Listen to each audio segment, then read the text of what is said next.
Kakati oyinza okuba ng'olina ky'oliko eky'omugaso ennyo ng'okozesa essimu yo ey'omu ngalo n'ekuggwako omuliro abruptly.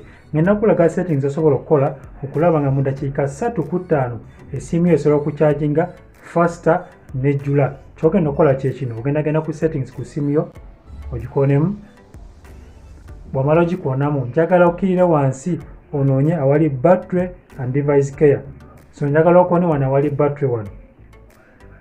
Bw'omala okoonawo njagala oscrollingemu waggulu katono, ojja kulaba wano wansi waliwo more battery settings. Koonawo then njagala otagolinge on fast charging, turning on bw'oti. So mala ogitandinga on bw'oti, essimu ejja kuba nga echargingira ku speed eya waggulu ennyo ennyo ennyo ennyo. Weeyongereyo mu maaso n'olugendo olwo. Gwatanaba kunfollowinga koona wano awali plus sign onfollowing. Then video eno osobola ogiteeka wano ku save to favorite ogisavinge, osobola ogiwatchinga mu budde bwo ng'oli free. Tunaddamu kanaddako like and follow for more. Peace.